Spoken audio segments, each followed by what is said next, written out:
अस्सलाम वालेकुम। हम ओ लेवल्स की पाकिस्तान स्टडीज़ का history and culture of Pakistan का रिव्यू लेके आपकी खिदमत में आए। एक सीरीज़ है जो हम पहले कवर की थी, जिसमें हमने पूरा कोर्स कवर किया था डिटेल में, डेप्थ में, जिसको हम कहते हैं बॉडी ऑफ नॉलेज की पूरी सीरीज़ थी।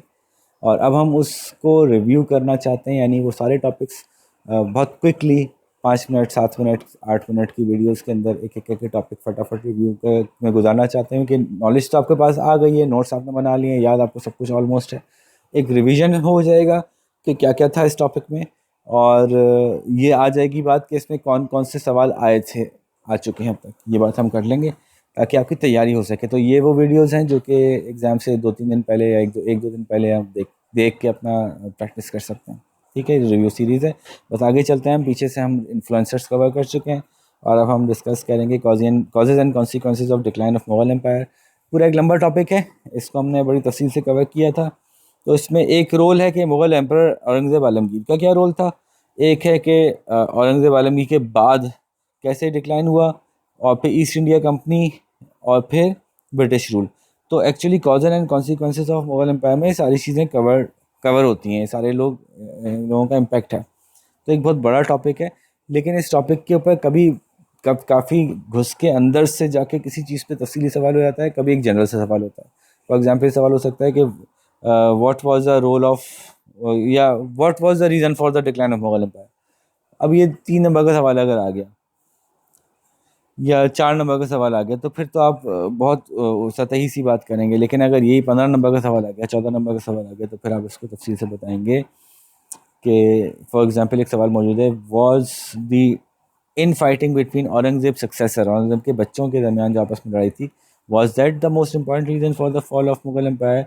तो हम बताएंगे जी था भी, और लेकिन कुछ और भी थे। तो इससे पता चलेगा कि हमें इस पूरे टॉपिक के बारे में कितनी मालूमात है। तो शुरू करते हैं जी। मुगल एम्पर औरंगजेब आलमगीर का खुद क्या रोल था। पैदा हुए थे भाई 1618 में, 1707 में इनका इंतकाल हुआ था, और काफ़ी लंबा अर्सा इन्होंने हुकूमत की। शाहजहाँ के बेटे थे, और मुहिउद्दीन औरंगज़ेब, मुहिउद्दीन मोहम्मद औरंगज़ेब इनका नाम था, और आलमगीर इनका लक़ब था। पावर में कैसे आए थे कि शाहजहाँ की तबीयत ख़राब हुई थी, बेटों ने सोचा था कि अब हमें पावर में आना है, बेटों की आपस में लड़ाई हुई, इन्होंने कमांड हासिल कर ली, बाकी भाइयों को शिकस्त दे दी। वालिद की तबीयत बेहतर भी हो गई, लेकिन उन्होंने कहा कि अब बेहतर है कि मैं ही कमांड में आ जाऊँ, क्योंकि मैं बेहतर तौर पे समझता हूँ कि मैं ज़्यादा एबल हूँ, और वो उन्होंने प्रूव भी किया। ठीक है, तो ये बातें सारी हो गई थी। मैं निटी ग्रिटीज़ में नहीं जा रहा कि भाई का नाम दारा शिकोह था, कि कौन सी तारीख को क्या जंग हुई थी। मैं इसको जनरली एक स्टोरी बना के समझाना चाहता हूँ। क्या हुआ था कि औरंगज़ेब आलमगीर ने अपने किस तरह से पावर में आए थे कि शाहजहां की औलाद बेटे थे, और शाहजहां के बच्चों ने जब ये देखा कि अब्बा की तबीयत ख़राब है, तो उन्होंने कहा कि हमें कंट्रोल में आना चाहिए। और ऑल्दो के शाहजहां खुद शायद ये सोच रहे थे कि दारा शिकोह आएगा, लेकिन इन्होंने जो है वो आगे बढ़ के और इनको इस बारे में इन्फ्लुएंस थे। इनको ये इनकी तरबियत थी, इनको सिखाया गया था कि अगर आप राइटियस हैं, आप सही आदमी हैं, तो आपका फ़र्ज़ बनता है कि आप आगे बढ़ के कमांड संभालें। अगर आपने किसी और को संभालने दी तो गुनाह होगा। तो इसलिए इन्होंने आगे बढ़े, और आगे बढ़ के जो भी फाइटिंग थी जैसे भी था, उसके बाद कंट्रोल संभाला। और पावर स्ट्रगल कुछ अरसे चली, उसके बाद जो है वो निमट गई थी। लेकिन जब ये सामने आया, उन्होंने इस्लामिक प्रिंसिपल्स की बुनियाद पर अपना अपना रजीम को कायम करना शुरू किया, तो एक तरफ बहुत पसीराई मिली, क्योंकि इनसे पहले वाले लीडर्स जो थे, उन्होंने काफ़ी सारे टैक्स लगाए हुए थे अजीब अजीब तरह के, और मुसलमानों की आइडेंटिटी कोई नहीं रह गई थी, हिंदू मुस्लिम को एक चीज़ बनाने की कोशिश की जा रही थी। और ऐसी सिचुएशन में इन्होंने आके जब मुस्लिम आइडेंटिटी को रिवाइव करने की कोशिश की, तो बहुत से मुसलमान खुश हुए। उनके ऊपर से जो बहुत ज़्यादा टैक्सेस थे गरीब मुसलमानों के ऊपर से, वो हटा लिए गए, तो वो और ज़्यादा खुश हुए, और ज़्यादा उनका इन्फ्लुएंस बढ़ा, जिसकी वजह से ग्रास रूट लेवल पे इनको बहुत ज़्यादा सपोर्ट थी मुस्लिम्स की तरफ से। लेकिन दूसरी तरफ जो अकबर के दौर से चला आ रहा था, कि जो हिंदुओं और सिखों को अपने साथ दरबार के अंदर बिल्कुल मिला के भाई बना के बिठाया गया था, इन्होंने उनसे जिजिया तलब किया। इसकी वजह से ही कहानी सारी ख़राब हुई कि हम क्यों जिजिया दें, हम क्यों टैक्स दें, हम क्यों एक्स्ट्रा पैसे दें, जो कि एक नए मसाइल का इनके लिए बायस बना। सो एक प्रॉब्लम ये था कि जी लोकली जो हिंदू लॉर्ड्स थे, वो खड़े हो गए थे, जगह जगह से मसाइल खड़े हो रहे थे, जिनमें से सबसे ज़्यादा मसला इनको सारी उम्र रहा, वो रहा मराठास, जिन्होंने इनके ख़िलाफ़ जंग की। उसके अलावा भी कुछ जगह जगह से कभी कभी लॉर्ड्स खड़े होते थे, ये फिर उनसे जंग करके उनको हरा देते थे, लेकिन मराठास के खिलाफ जंग ख़त्म ना हो सकी उनकी सारी उम्र। और उसके अलावा उनको मराठा का लीडर शिवाजी था। अच्छा, इसके अलावा उनको बाहर से भी कुछ ना कुछ लोगों से लड़ते रहना पड़ता था, कभी इधर से कोई फौज आ रही, कभी उधर से कोई फौज आ रही, उससे ही मुकाबला चल रहा होता था।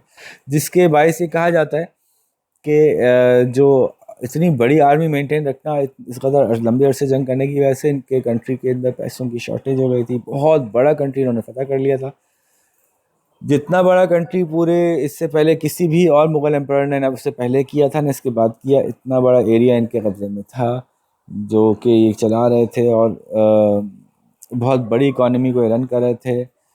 तो इसको संभालना, इतने बड़े मुल्क को संभालना बहुत मुश्किल होता है, आपको बड़े ट्रस्टेड गवर्नर्स चाहिए होते हैं। और जबकि ये बात हमने कही थी कि इनकी औलादों में ना इतने काबिल बच्चे थे नहीं इनके, जो इनको इस तरह सपोर्ट कर पाते, वरना शायद मुगल एम्पायर इस तरह से ना गिरता। तो yes, the followers of Aurangzeb, just the successors of Aurangzeb were one of the most important reason। लेकिन पीछे और भी रीजन है, हमने कहा ना कि उनका जो चेंज उन्होंने किया उसकी वजह से हिंदूज खड़े हो गए खिलाफ, और उनके अगेंस्ट एक पूरी मिलिट्री एक स्ट्रगल जो है वो खड़ी कर दी गई। पर्शिया अफगानिस्तान से इन्वेजन्स हो रही थी। बच्चे अपने, अब बात करते हैं बच्चों की, बच्चे अपने इतने काबिल नहीं थे कि वो इस बात को समझ सकें कि जी किस तरह से हमें आगे जाके मैनेज करना होगा, मिलजुल के कैसे हुकूमत चलाएंगे। फाइनेंशियल सिचुएशंस काफ़ी ख़राब हो रही थी क्योंकि बहुत बड़े अरसे से मुस्तकिल जंग की हालत में थे। ये उनके मसले थे। उन्होंने रिफॉर्म्स की बहुत सारी, बहुत अच्छे अच्छे काम भी किए। मुसलमानों के लिए शरिया लॉ ले आए। वो ज़माने में बादशाह जो हरकतें करते थे फजूल किस्म की, वो ख़त्म की। फजूल टैक्स ख़त्म कर दिए, लोगों के ऊपर जुल्म जो हो रहे थे वो ख़त्म कर दिए। अल्कोहल बंद कर दी गई, दाढ़ी रखने को प्रमोट किया गया, इस्लामिक कैलेंडर लगा लिया गया, इस्लामी तारीख़ों का के ऊपर बुनियाद पर बात होने लगी। ठीक है, बहुत से टैक्स ख़त्म कर दिए गए, लेकिन जजिया शुरू किया। जजिया क्या होता है? वो टैक्स होता है जो मुसलमान गैर मुस्लिम से लेते हैं उनकी प्रोटेक्शन के लिए। और मुग़ल एम्पायर का जो है, जो अकबर वाला इमेज था वो चेंज हो गया। अकबर का इमेज था कि एक नई चीज़ है, नया मज़हब है, दीन इलाही एक नया मज़हब है, ना मुसलमान ना सिख ना हिंदू, एक नई चीज़ है। और वो एक यूनिफाइड किस्म की चीज़ बनाने की कोशिश की थी उसने, जो नेचुरली होना था नहीं। तो औरंगज़ेब के दौर में वापस से मुस्लिम आइडेंटिटी को रिवाइवल मिला। ठीक है, he created the largest economy of the world, और he ruled over the largest area that any Mughal had ever ruled. ठीक है, ये बात हम पहले कर चुके हैं। और मुग़ल एम्पायर का आलमगीर के बाद डिक्लाइन कैसे हुआ? सबसे पहले जैसे ही आलमगीर का इंतकाल हुआ तो फटाफट जो लोग जो जहाँ अलग अलग इलाक़ों पे काबिज़ थे, उन्होंने अपनी अपनी छोटी छोटी फ़ौजें बनाई और अपनी आज़ादी का ऐलान कर दिया कि हम बादशाह सलामत जो अब नए आए हैं, जो औरंगज़ेब का कोई एक बेटा बना था, बेटों में आपस में जंग हो गई थी, तो जो भी बेटा उसको पावर में होता था तो उसके लिए कि जी हम इसके अंडर में रूल करेंगे, लेकिन हम अपना अच्छा भला बुरा खुद देखेंगे, भला बुरा खुद देखेंगे, आप हमें ज़्यादा हमारे पास फ़ौज ना भेजें, हम खुद अपना मैनेज कर लेंगे। यूँ फ़ौज भी डिवाइड हो गई थी, और रिबेलियंस कह लें इनको, रिबेलियंस हो गए थे। और सक्सेशन कहते हैं कि आपके आने वाले वारिसों में का क्या फ़ैसला हुआ, तो वो भी अपनी जगह जंग थी। ठीक है, नादिर शाह था, अहमद शाह था, इन लोगों का इम्पैक्ट था इंडिया के ऊपर। और मुसलसल जब एक इंडिया में एक वीक रूलर होगा और वहाँ पे स्ट्रॉन्ग रूलर होगा तो उसका इन्फ्लुएंस बहुत ज़्यादा बढ़ जाएगा, जिसकी वजह से कि लोगों का मिल के रह पाना मुश्किल होगा, मुल्क टूटने की तरफ जाएगा। ठीक है, मराठास के गवर्नर्स के, प्रिंसिपल के, प्रिंसेस के, ज़मींदारों के, इन सब के जो थे वो रिबेलियंस शुरू हो गए थे, खड़े होकर अपनी आज़ादी मांग रहे थे, या मांग ले ली थी उन्होंने। और जो सक्सेसर्स थे वो बहुत वीक थे, ये बात हुई थी हमारी। अच्छा, उसके अलावा इसी दौरान जो है वो ईस्ट इंडिया कंपनी ने भी अपने कदम जमा लिए थे। इधर से आलमगीर गया, उधर से ईस्ट इंडिया कंपनी ने जो है वो अपने कदम जो जमाए हुए थे उनको अब मिलिटरीली एक्सपेंड करना शुरू किया।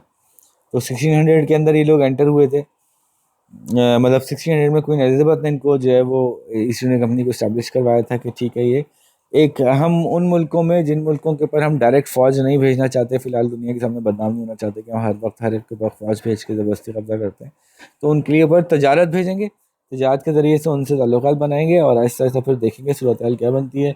और तो 1608 में ही आए थे शाहजहां के दौर में, और उसने जो है वो उस वक्त गुजरात का गवर्नर था। और फिर आहिस्ता आहिस्ता उन्होंने 3 इलाक़ों में अपनी कॉन्स्टिट्यूंसी कायम की, अपना अपनी ट्रेडिंग मराकज़ कायम किया, और ये आखिर तक यही रहा, जिसको कि ब्रिटिश इंडिया कहते थे। ब्रिटिश इंडिया में 3 मेजर एरियाज आते थे, वो था बॉम्बे, कलकत्ता और मद्रास। और इन्हीं के अराउंड फिर इन्होंने फैलते फैलते फैलते पूरे पूरे सूबे जो हैं वो उनको अपना बना लिया था। खैर, तो 1700 के एंड तक ये 3 एरियाज़ पे काफ़ी उन्होंने अपने दफातर मराकज़ कायम कर लिए थे, और सिपाही हायर किए थे। अब कि भाई हमें इतना मुश्किल हमारा पूरा रूट है और हमें सिपाही चाहिए ताकि हम उनकी मदद से अपनी हिफाजत कर सकें। उस वक्त के मुस्लिम रूलर्स ने तो उनको अलाउ कर दिया था, लेकिन फिर इन्हीं सिपाहियों की मदद से ईस्ट इंडिया कंपनी ने जो है वो मुस्लिम्स के ख़िलाफ़ भी आहिस्ता आहिस्ता चपकलिशन शुरू कर दी थी। औरंगज़ेब के साथ भी इन्होंने एक ज़माने में आर्म्ड कॉन्फ्लिक्ट किया था, लेकिन उस वक्त औरंगज़ेब बहुत पावरफुल था, तो वो बड़ी बुरी तरह से ये लोग शिकस्त खाए थे, और उसके बाद उन्होंने माफ़ी मांगी थी।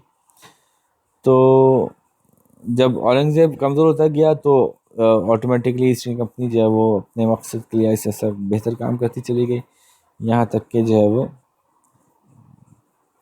उनकी अपनी स्टेट्स हो गई। उन्होंने कहा भाई ये इलाका जहाँ जहाँ हम बैठे हैं अब यहाँ पे ये हमारी अपनी स्टेट है, अब ये हमारे अपने अंडर में, हमारे अपने रूल में है। इस तरह की बातें उन्होंने करनी शुरू कर दी थी। उधर मीर जाफ़र की मदद से जो है बंगाल में उन्होंने बाकायदा जंग लड़ी, और जंग लड़के नवाब साहब को हराया, नवाब सिराजुद्दौला को। और वो बड़ी मशहूर प्लासी की जंग है, जिसमें कि सब कुछ हुआ था। रॉबर्ट क्लाइव ने बड़ी जुल्म किया वहाँ पे, बहुत ज़्यादतियाँ की, और फिर आखिरकार लोगों में मशहूर बना हो गया था कि बहुत ज़ालिम आदमी है, बहुत ज़ालिम आदमी है। खुद भी खुदकुशी की मौत जो है वो मरे थे। ठीक है, तो ये ईस्ट इंडिया कंपनी का इन्फ्लुएंस भी बहुत ज़्यादा था, ज़्यादा से ज़्यादा होता चले रहा था, जिसकी वजह से भी इस मुग़ल एम्पायर का फॉल आया। और ईस्ट इंडिया कंपनी से ब्रिटिश गवर्नमेंट की तरफ जब गए तो ये एक और फर्दर एक पुश था कि जब अभी तो ईस्ट इंडिया कंपनी एक ट्रेडिंग कंपनी है, ट्रेडिंग कंपनी जो भी कर रही है आखिरकार ट्रेडिंग कंपनी है, उसका कोई सच उसके पास कोई लीगल राइट नहीं है किसी मुल्क में जाके रूल करने का कि ये मेरा इलाका है, यहाँ पे मैं रूल करूँगा। लेकिन एक मुल्क दूसरे मुल्क पे प्रॉपर हमला करके बाकायदा उसके रिसोर्स को कब्जा करके वहाँ पे डिक्लेयर कर सकता है कि अब हम इसके मुल्क के मालिक हैं। तो इवेंचुअली ब्रिटिशर्स को आना तो था, तो ब्रिटिशर्स जब Aahista Aahista east India company को टाइट करते गए, पार्लियामेंट के अंडर में लेके आए पहले उसको, आहिस्ता आहिस्ता उन्होंने ईस्ट इंडिया कंपनी को टोटली अपने कंट्रोल थी उन्हीं की, लेकिन बजाय दिखाने के लिए जो है उन्होंने इस सिचुएशन में तो आहिस्ता आहिस्ता उन्होंने जो है ब्रिटिशर्स ने जो है वो कंट्रोल बढ़ाना शुरू किया और घुसना शुरू किए। पहले ईस्ट इंडिया कंपनी की मदद के लिए ब्रिटिशर्स आए, और फिर जिन इलाकों में आए वहाँ पे आहिस्ता आहिस्ता अपनी गवर्नमेंट कायम करते गए। फिर आपको याद होगा कि मुसलमानों को पुश किया कि वो बिलाखिरकार जंग लड़ें इनसे, और वो जंग जो है वो 22 बनी कि प्रॉपर पूरी फ़ौज जो है वो ब्रिटिशर्स की यहाँ पे ले आए गए 1857 के बाद। तो कुछ इवेंट्स हैं इसमें पूरे जो हमने कवर किए हैं कि जी किस तरह से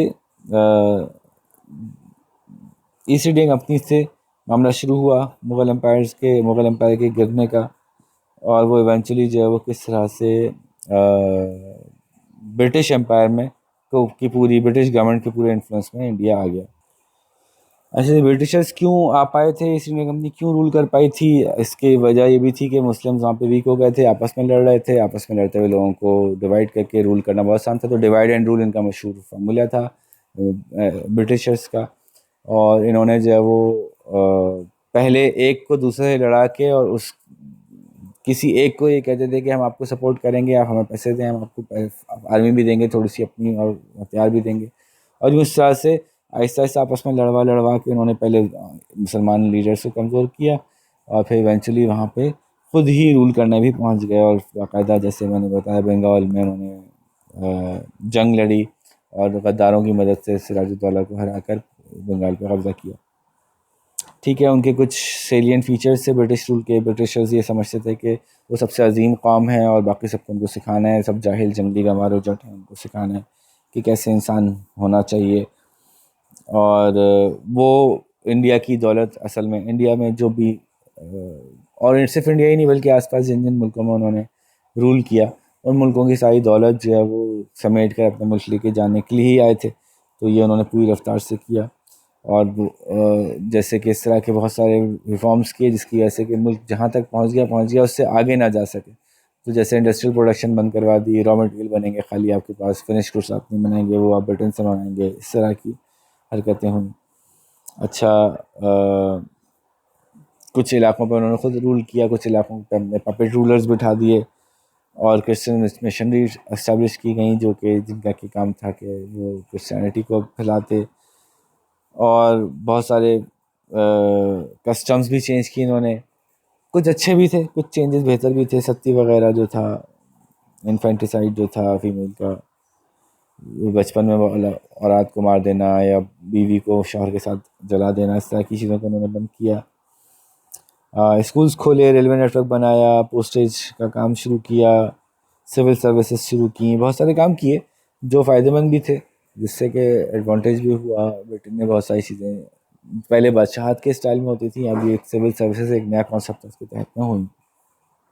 ठीक है, तो ये मैंने एक बड़े ही स्विफ्टली ना ये गो थ्रू कर लिया कि क्या हुआ था, मुग़ल एम्पायर कैसे, औरंगज़ेब आलमी कैसे पावर में आए थे। मैंने बताया उनके मुग़ल एम्पायर के फॉल के क्या क्या रीजंस थे। खुद आलमगीर के कुछ फैसले थे, मैंने बताया उनके बच्चों का वीक होना था, यस मैंने बताया। ब्रिटिश ईस्ट इंडिया कंपनी का पूरा एक रोल था कि उन्होंने किस तरह से पहले ट्रेड के लिए आया था, आहिस्ता आहिस्ता किस तरह से आपस में लड़वा कर और तोड़वा के और फिर कंट्रोल करना शुरू किया। और फिर मुसलमानों को उकसाया इस बारे में कि वो खुद कोई एक बड़ी जंग करे हमसे, और जब वो ईस्ट इंडिया से मुझे जंग करेंगे तो खुद ब खुद मजबूरन उनके डिफेंस के लिए ब्रिटिश गवर्नमेंट को आना पड़ेगा, फिर ब्रिटिश गवर्नमेंट बाकायदा कब्जा कर लेगी इंडिया पे, वरना हमारा इरादा तो था नहीं। तो ये कहानी एक पूरी मैंने ओवरऑल कवर की। क्वेश्चन इसमें से कुछ जो आते हैं उनको मैं तस्करा कर देता हूँ कि क्या औरंगज़ेब के बच्चों की आपसी लड़ाई ही सबसे बड़ी वजह थी मुग़ल एम्पायर के डिक्लाइन की? नहीं, तो ये चारों रीजंस आएंगे, सब बताने होंगे। 14 नंबर का सवाल है, तो सबको आपको एक एक पैराग्राफ में एक्सप्लेन करना होगा। Briefly explain 3 reasons for the decline of Mughal empire. क्या वजह थी मुग़ल एम्पायर के डिक्लाइन होने की? अब ये सवाल जो है वो चूँकि इसके नंबर जो हैं वो 7 हैं, तो ज़ाहिर है उसमें ब्रीफ होगा फिर, यानी एक एक टॉपिक 3 टॉपिक्स हैं, तो एक एक टॉपिक पे आपको कम लिखना होगा, यानी 3-4 लाइनें, 4 लाइनें, 5 लाइनें। अच्छा जी, Aurangzeb successor fail to live up to his courageous and determined personality। तो क्या what was the most important reason for the decline of Mughal Empire? फिर वही सवाल आ गया, what was the British, why were the British able to replace Mughal as a dominant force? क्यों थे? अब फिर ब्रिटिश क्या एक्चुअली क्या पूछना चाह रहे हैं वो ये कि मुगल एम्पायर क्यों गिरा था, ब्रिटिशर्स क्यों सक्सेसफुल हो गए थे। तो आपस की लड़ाइयाँ, औरंगज़ेब के कुछ फैसले जिसकी वजह से हिंदू कट गए थे मुसलमानों के साथ, और इवेंचुअली बाहर वालों की जब कलिशें, लॉर्ड्स का खड़े हो जाना, ये सारी बातें थी, इसकी वजह से कमज़ोर हुआ था। तो मैं अब आपसे क्या पूछूंगा, मैं आपसे पूछूंगा बहुत ब्रीफली बताइए कि औरंगज़ेब कैसे पावर में आया था, औरंगज़ेब जब पावर आया था तो क्या प्रॉब्लम्स फेस किए थे। आपसे पूछूंगा कि ईस्ट इंडिया कंपनी क्यों कामयाब हो सकी अपने प्लान के अंदर, और ब्रिटिश गवर्नमेंट किस तरह से एंटर हुई। ठीक है, ये पूछूंगा मैं आपसे। तो और बंगाल की जो वॉर हुई थी उसके बारे में थोड़ा सा पूछूंगा कि जो प्लासी की जंग थी उसमें क्या हुआ था। सॉरी, ये जो अपना इनके जो इनके साथ जो हमारी जंग हुई थी, मीर जाफ़र का जिसमें केस था, नवाब सिराजुद्दौला वाला, जी प्लासी की जंगी थी ना, तो उसका थोड़ा सा तस्करा। ठीक है जी, तो ये हम आपसे पूछेंगे कि किस तरह से ईस्ट इंडिया कंपनी ने जो है वो कंट्रोल बढ़ाया और फिर ब्रिटिशर्स किस तरह से पावर में। तो ये 4 टॉपिक्स जो हमारे थे बनते थे कि what were the 4 causes and what were the 4 causes of decline of Mughal empire, वो चारों कॉजेज इसमें कवर होते हैं। एक ऐसा सवाल और बताता हूँ फिर क्लोज करते हैं। Explain why Mughal empire decline following the reign of Aurangzeb. ये सवाल हो गई, बात हो गई, discussion. The coming of British was the main reason for the decline of Mughal Empire. Yes, this was one of the reason, but it was not the only reason. 14 number का सवाल है, फुल मार्क्स हैं, तो इसमें वो सारे points तफसील से डिस्कस होंगे। Explain why the successors of Aurangzeb fail to prevent the decline of Mughal empire. ये हम बात कर सकते हैं कि जो सक्सेसर्स थे उनका क्या किरदार था, वो क्यों इतने कमज़ोर थे, क्यों लड़ रहे थे आपस में, सारी तफसीलात हमने डिस्कस की हुई हैं, जो तफसीली वीडियो है उसके अंदर। ठीक है, policies of Aurangzeb were the main reason. तो फिर अगेन 14 नंबर का सवाल है, yes it was one of the reason but there were 3 other reasons. तो तीनों रीजंस को तफसील से बताएंगे आप इसके साथ साथ। ठीक है, तो ये औरंगजेब कवर होता है इसमें। मराठा पावर का spread was the main reason for the decline of Mughal empire, तो आप बताएंगे yes it was one of the reason but not the only reason. 14 number का सवाल है, सारे रीजन डिस्कस होंगे। ठीक है, हु वर जमींदार आज, बता सकते हैं आप क्या हुआ था? Why were the Marathas defeated after the decline of Mughal empire, क्यों कैसे हार गए थे, किसने हराया था? तो ये अगर आपको याद हो, ईस्ट इंडिया कंपनी का पूरा एक उनके साथ एक स्ट्रगल हुई थी और किस तरह से वो हराए गए थे। Were the Persian invasion the main reason of decline of Mughal empire? नहीं, 4-5 रीजन थे, उनमें से एक था, पहले इसको भी एक्सप्लेन करेंगे, बाकी सारों को एक्सप्लेन करेंगे। ठीक है, was British expansion in India the most important reason for the decline of Mughal empire? फिर वही जवाब है कि नहीं, it was not the most important reason. East India के बारे में कुछ सवाल आते हैं, जैसे कि why East India company became involve in the Indian subcontinent, क्योंकि ब्रिटिश चाह रहे थे, है ना, बात हुई थी, ब्रिटिशर्स की ज़रूरत थी कि वो इन्फ्लुएंस बढ़ाएं इस एरिया में, क्योंकि दूसरे मुल्क भी इस एरिया की तरफ आ रहे थे, वो भी इस एरिया में इन्फ्लुएंस बनाना चाहते थे, देखना चाहते थे कि किस तरह से हम कब्जा कर सकते हैं, और फौज को नहीं भेजना चाहते थे, तो उन्होंने तजारत के ज़रिए से कोशिश की। How successful was Indian resistance to British attempts to take control of lands in the subcontinent? बिल्कुल भी सक्सेसफुल नहीं थी, बल्कि क्या क्या मसाइल हुए हम इससे बात कर चुके हैं तफसील से, कि किस तरह से एक के बाद एक के बाद एक जो है वो सारी लैंड्स एक होते चले गए। How far was Indians resistance to British expansion in subcontinent? Successful नहीं थी, बल्कि एक के बाद एक हम सारे इलाके होते चले गए। Why was Britain so successful in expanding and controlling? Again मुसलमानों के आपस के झगड़े, मुसलमानों के का वीक हो जाना, मुसलमानों को बंदा लीडरशिप करना होना, ये सारी बातें हम जब तफसील से हमने जो डिटेल वीडियोस बनाई हैं उसमें डिस्कस की हुई हैं। Why did the Indian subcontinent affect European traders in the late 16th and early 17th attract early 17th century? क्यों अट्रैक्ट कर रहा था, ये बात भी हमने उस वक्त की थी जब हमने तफसीली वीडियो बनाई थी, कि इसमें बहुत चार्म था, पैसे बहुत थे, मालदार लोग थे, गर्म मुल्क था, तो उसकी वजह से बहुत से ऐसे फसलें, ऐसे पौधे, ऐसी चीज़ें उगती थी जो वहाँ ठंडे मुल्कों में नहीं उगती थी, तो ट्रेड का बेहतरीन मौका था। ठीक है जी, तो ये ईस्ट इंडिया कंपनी से रिलेटेड सवाल कुछ मैंने आपको बताए, क्यों ईस्ट इंडिया कंपनी इन्वॉल्व हुई, कितनी सक्सेसफुल थी, क्यों इन्वॉल्व हुई, कितनी सक्सेसफुल थी, एक ही जैसे सवाल बार बार आपको इससे मिलेंगे। ठीक है, बैटल ऑफ प्लासी के बारे में तफसील से बताइए, तो क्या हुई थी, सिराजुद्दौला से किस तरह से जंग हुई थी, किस तरह से उसको हराया गया था, मीर जाफर का क्या किरदार था, ये सब बातें हम तफसीली वीडियो में कर चुके हैं। वाई डिड द इंडियन सब कॉन्टिनेंट अट्रैक्ट ब्रिटिशर्स? फिर वही वाली बात, भी सवाल दोबारा आ गया।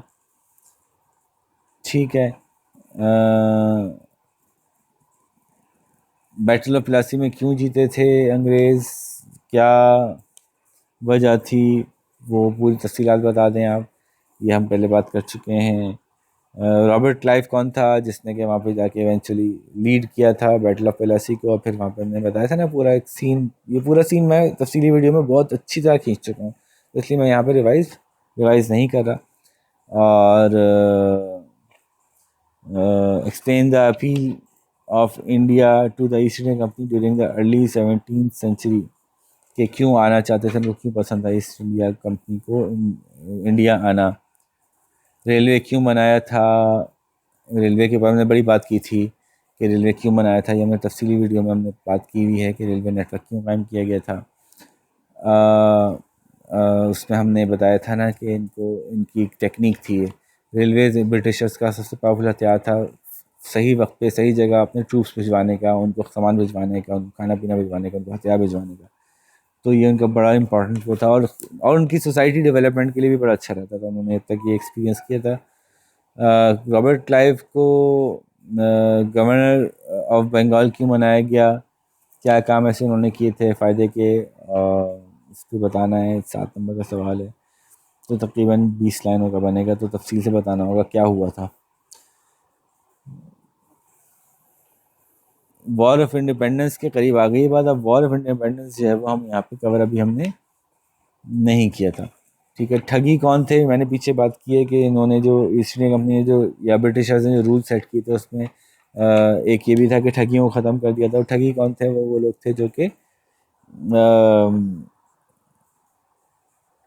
ठगते थे लोगों को और डाकू थे, और उनको पूरी एक उनका एक क्लैन था बहुत बड़ा सा, उस पूरे क्लैन को ही ब्रिटिशर्स ने ख़त्म कर दिया था। अच्छा, यहाँ पे हमारी जो है वो मैंने जो आपको पेपर से झलक दिखानी थी वो सारी हो गई। तो होपफुली आपका निस्बतन कम टाइम में पूरा ये टॉपिक कवर हो गया, कि जिससे हमने बात की कि what were the causes of decline of the Mughal empire. ठीक है, अब मैं अगली वीडियो के साथ आपसे मुलाकात करूँगा इंशाल्लाह। यहाँ तक के लिए अल्लाह हाफिज़।